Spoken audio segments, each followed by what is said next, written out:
Radio Raheem here with a legend behind this microphone, has been ringside many decades for many classics, none other than Al Bernstein, hosting today's press conference for Manny Pacquiao and Adrien Broner. As usual, when we have Broner, sometimes things can surprisingly get out of hand. Yeah. Explain a little bit on how it is turning the page for you. I ain't even gonna lie to you, bro. I don't fuck with you, bro. I don't fuck with you. You be talking too much shit about me on Twitter, bro. And I'm gonna let you. Me? Yeah, you bitch ass nigga. I'm gonna let you know. And I'm just being real, bro. Like I just already feel like you against me. So I'm not against anybody, but this isn't about me. It's about you. I'd rather Roy Jones or Stephen A. Smith ask me some questions. I don't fuck with you. Okay, that's fine. So Adrien Broner's not going to answer any more questions. I think I'll take that as a no. I think a lot of people were shocked at the way he responded to you. I don't really know what it's about. I'm not on Twitter too often. So can you give us some background on what happened up there today? You know, I don't. I think if I am on Twitter and I am active on Twitter, but I'm going to say if I've done 5 tweets, and somebody could look at my timeline and maybe count them, but if I've done 5 to 10 tweets in, 6 years on Adrien Broner, that would be a lot. And if there was anything that was critical, it certainly would not have been personal criticism.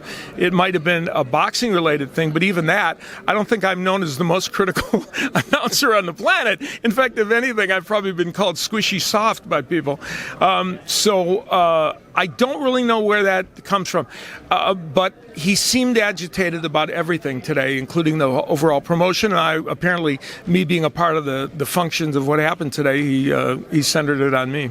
Oh, I guess just to set the record straight, what is your take on Adrien Broner, not just in this matchup, but his career to this point? Well, I'm not. First of all, he said I'm against him. I'm not against any fighter. I've had a 37-year career, and I've never been against any fighter. So that is not the case. And as far as his career is concerned, I think almost everyone that covers boxing would say that there's untapped potential.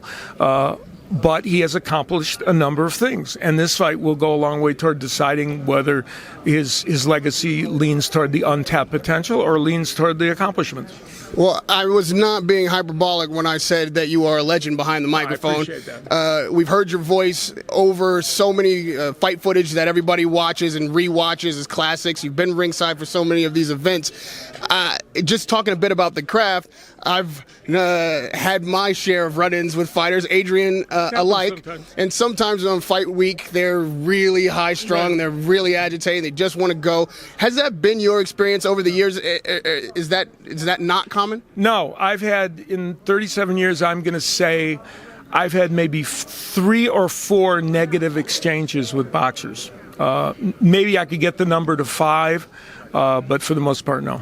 Does that inform you at all about where a fighter's head is at? I don't know. That's a good question. Some boxers use negativity to fuel them, and for some fighters, it's a distraction.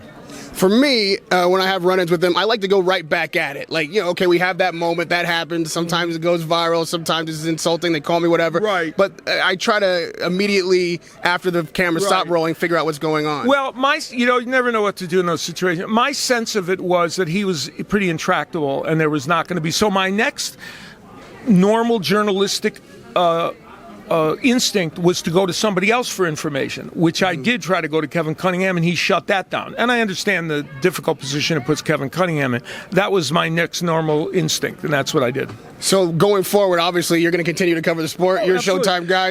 Let me tell you something. Today has nothing to do with how I will announce that fight on Saturday. It will have absolutely no impact. I will point out, as I was going to in my second question, that Adrien Broner lands 46% of all his power punches, which makes him one of the most accurate power punches in boxing, and that will help his cause. I will give that positive statistic on Saturday because that's my job and that's what I'm supposed to do.